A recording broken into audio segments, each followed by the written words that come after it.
to take the time and tell him about it and ask him to step into the situation. Number two. Then I you to point right there. Boom. I you to point right there. Boom. That is, we want, so many people don't even know what the answer is. But when you die in the plan, when you ask him for help and you call him, he can make the thing that when people count you out or said that you couldn't do this or it wasn't gonna work like this, God can make it possible. That's absolutely true. And it's good to know that you have an advocate like God, somebody who has your back. Yeah. Especially in the time that we're living in now, you need somebody that you can depend on, somebody that you can trust, somebody who is consistent, somebody who is faithful, who is forgiving, who is loving. I just named everything about God. who is a good friend, who is a good father, who's a keeper, who's a protector, who's a great provider, who's a healer, a deliverer, the best judge. I mean, everything that we could ever need while we're on this earth, we have it in Jesus Christ. We have it in God. We just don't use it. And so we have to get back and we have to get our minds set on knowing exactly who God is. If he says in the word that he can do the impossible things, he is God alone. I mean, you could call upon God and he will answer you, but you first have to call upon him. You have to first make that first step. Well, God already made the first step. Now it's time for you to take that step and call upon him and watch him answer you and watch him move in the situation, no matter what the situation is. No matter what you're facing, whatever you're going through, however you're feeling, yes, God knows about it. He wants you, but he just wants you to tell him about it. And he'll come into that situation, step into the situation, take control if you allow him to take control, and he'll change your mind. I've had it happen, change my mind, how I saw things, how I felt about things. Because last week I had a rough week. And as a blood washed believer in Jesus Christ, saved, Holy Ghost filled, I had a rough week. But I had to call upon my father. I literally had to call upon the person who I knew, whatever I was facing during that week. I had to go back. I was like, okay, Lord, you have to help me right where I'm at right now. I had to go step away and say, Lord Jesus, help me step into the situation. If anything else, just help take this feeling away.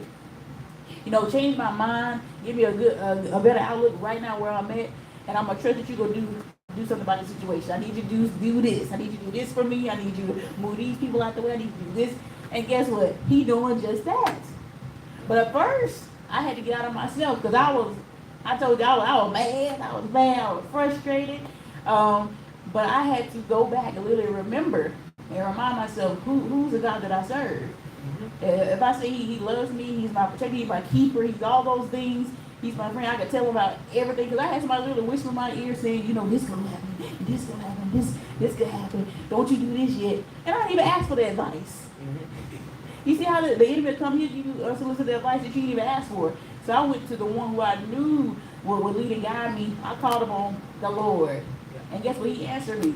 He answered me right when I needed him to answer me. Once I started, talk to myself, talk within yourself, and I actually heard God's voice. Actually heard him.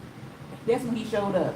So you have to call upon it and wait and listen and do exactly what he tells you to do. And just to go about that, you trusted that God was gonna be able to work that out for you. And that's something. That's something. There was, they always say, was a relationship without trust. See, if you can't trust that God's gonna be able to bring you through this, if you can't trust that God can do that possible, if you can't even trust putting something that you like to put your hands on, you like to always watch, you like to always stand behind somebody and make sure they do it right. I want you to take a step back and let God put his hands on it. And he's the one I say you can trust him and you have to watch him. That's true. He's even working on when you go to sleep. You gotta trust that he's gonna work it out for you. Trust that even though there's something bigger than me, I'm gonna give it to you. God, I want to put it in your hands, God. Right now, it may be a lot going on. Let me slow down. Okay, I'm gonna give this to you. Trust you gonna handle it. Trust when I come back to it, it's gonna be gone. I'm gonna trust that even when circumstances or things may not seem like it's going my way, okay, I'm going put it in your hand. I'm gonna give it to you.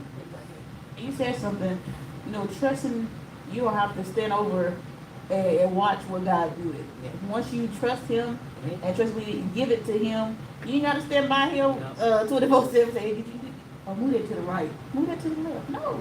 Why don't you try to change him? No. Once you have given it over to him, he knows what to do.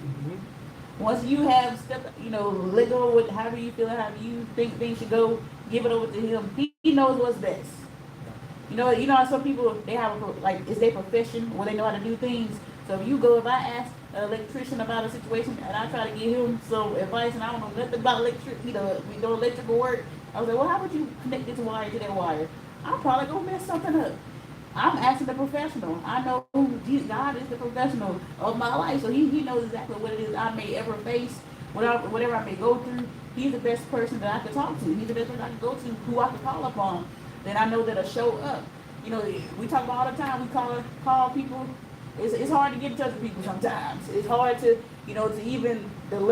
what we say, let the load off when you want to have a conversation, tell everything that you're going through. Not everybody want to hear that. Not everybody is sympathetic or empathetic, but you have a friend in God who will listen, who actually does something, who actually has the answers, who has the keys, whatever that you may need. He has the answer to that problem, that situation. He knows how to turn your heart. He knows how to turn your mind.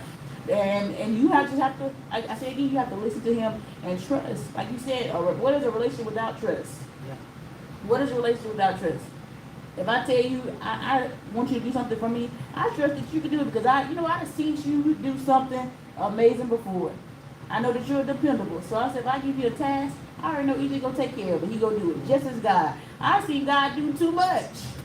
I've read about him doing too much. Mm-hmm.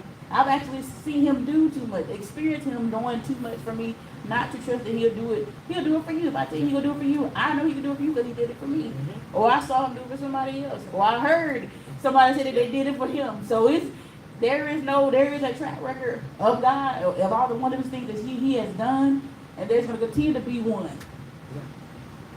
I got one more thing to say before we close. This one is a little short today, but I got one more thing.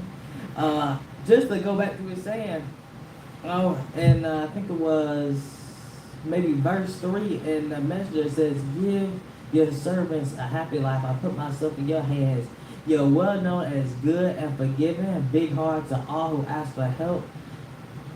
And when you read that, God is well known for being good. He ain't the guy that, I don't know nothing about this guy, just like what you say, he got track record of help, he got track record of people who he came through for, people he helped, people who, when they gave him the problem, that he worked it out. He ain't got that, I gave it to him and he didn't work that out, or I gave it to him, I didn't hear nothing back, or I tried to pray and he didn't answer. But no, he's well known for being big-hearted. He big-hearted to all who ask for help. When you ask for help, he's not just going to go walk past you and pretend like he didn't hear you. He's the one that, okay, you asked for help. Okay, what you need help with? What you said you need help with? This bothering you? What's the problem? He's the one that's going to step in. You ever had like that sibling, that big brother that somebody picking on you, all of a sudden the bullet turn back and they go right there. That's how God is. When situation when the devil try to come pick at you, you got to know that you got God right there. The God send them on back. Some on back running, some on back packing in bags, and know that he can't mess with me because I'm God's child. And when you know that God's protecting you, and you know that God's there for you, just like what you're saying, when he's on your side, he's not behind your back, talking about you, not behind your back and setting up traffic, no, but he's there all the time, he's dependable, he's the one who's always for you, he's there all the time, you can call. When you know that, you can trust and say, okay, I can put it in your hands and you're going to work it out. So today, we just want to encourage you to trust and to know and give it to God and say, okay, I got a problem. No matter what you may face, I used to always give the scenario about your car note, your bills, no matter what's going on.